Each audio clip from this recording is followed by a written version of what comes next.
The room was dimly lit, the only light coming from the small, flickering bulb hanging precariously from the ceiling. The air was heavy, thick with the scent of dust and the faint metallic tang of something unfamiliar. Ada sat on the edge of her bed, her legs trembling, her heart pounding like a drum in her chest. She stared at the small red stain on her white underwear, her mind racing with fear and confusion. She had felt it first in the middle of the night, a strange, wet sensation between her legs. At first, she thought she had wet the bed, something she hadn't done since she was a child. But when she reached down, her fingers came away stained with a dark, ominous red. Her breath hitched, and she froze, her mind spiraling into a whirlwind of panic. What is this? She thought, her hands shaking as she examined the stain. Am I dying? The room seemed to close in around her, the shadows on the walls stretching and twisting like malevolent spirits. The faint hum of the generator outside sounded like a low, ominous growl, and the occasional rustle of the curtains made her jump. She felt a cold sweat break out on her forehead, her stomach churning with a mix of fear and shame. She quickly grabbed a piece of tissue and pressed it between her legs, hoping to stop whatever was happening. But the red kept coming, slow and steady, like a silent, relentless intruder. She felt tears welling up in her eyes, her chest tightening with each passing second. Why is this happening to me? She thought, her mind racing through every possible explanation. She had heard whispers from older girls at school, snippets of conversations she wasn't supposed to hear.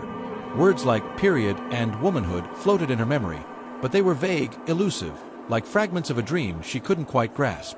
She felt a deep sense of shame wash over her, as if she had done something wrong, something she needed to hide.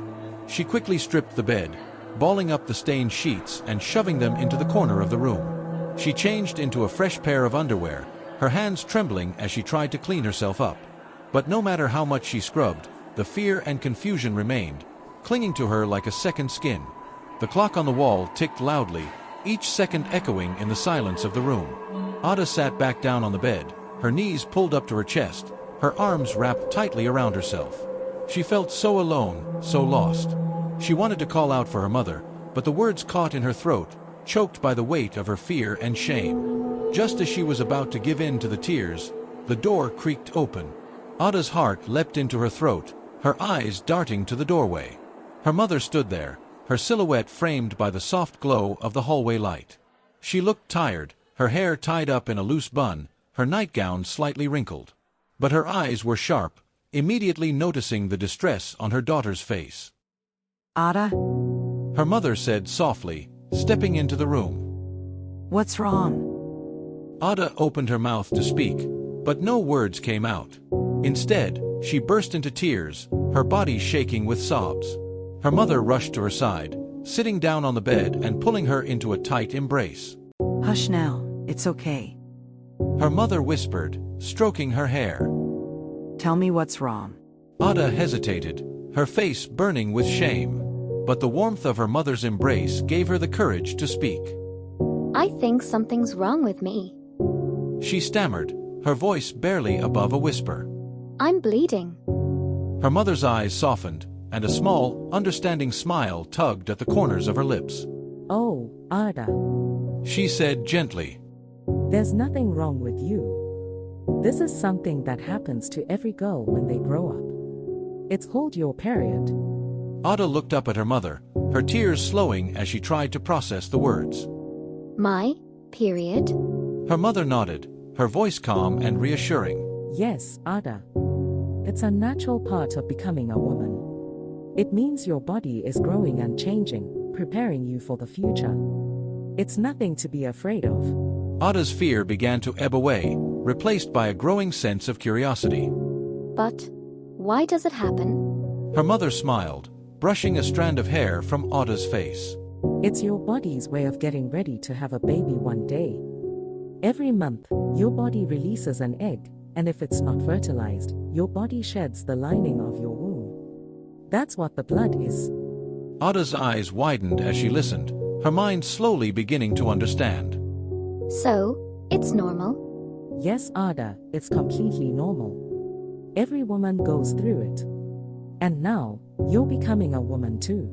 Her mother said with a gentle laugh. Ada felt a wave of relief wash over her, the weight of her fear and shame lifting from her shoulders. She leaned into her mother's embrace, feeling safe and loved. I'll show you how to take care of it. Her mother said, standing up and holding out her hand. Come on, let's get you cleaned up. Ada took her mother's hand, her heart feeling lighter than it had all night. As they walked to the bathroom together, the eerie shadows in the room seemed to fade away, replaced by the warm, comforting glow of her mother's love. Her mother opened the bathroom cabinet and pulled out a small package. These are sanitary pads. She explained, showing Ada how to use them. You'll need to change them every few hours to stay clean and comfortable. Ada watched intently, her initial fear replaced by a sense of curiosity and empowerment. Her mother's calm and patient explanation made her feel like she was being let in on a secret, a rite of passage that connected her to women everywhere. You might feel some cramps or discomfort, but there are ways to manage that too. Warm baths, gentle exercise, and sometimes medicine can help. Her mother explained. Ada nodded, absorbing every word. She felt a new sense of responsibility, but also a strange pride. She was growing up, and her mother was there to guide her every step of the way. As they returned to her room, her mother helped her change the sheets and make the bed. The room, once filled with shadows and fear, now felt warm and safe. Remember, Ada, this is a natural part of life. It's nothing to be ashamed of.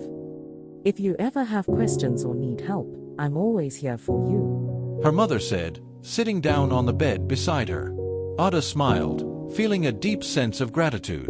Thank you, Mom. She said softly. You're growing into a strong, beautiful woman, Ada. I'm so proud of you. As her mother left the room, Ada lay down in her freshly made bed, her mind no longer clouded with fear. The Crimson Secret wasn't so scary after all. It was a part of her, a sign of her growth and strength. And with her mother's love and guidance, she knew she could face anything. The clock on the wall continued to tick, but now its sound was comforting, a reminder that time moves forward, and with it, life's many changes. Ada closed her eyes, feeling a sense of peace she hadn't known before. She was ready to embrace this new chapter of her life, knowing she was never alone. And as she drifted off to sleep, the shadows in the room seemed to retreat, leaving only the warm, reassuring glow of her mother's love. The Crimson Secret was no longer a mystery.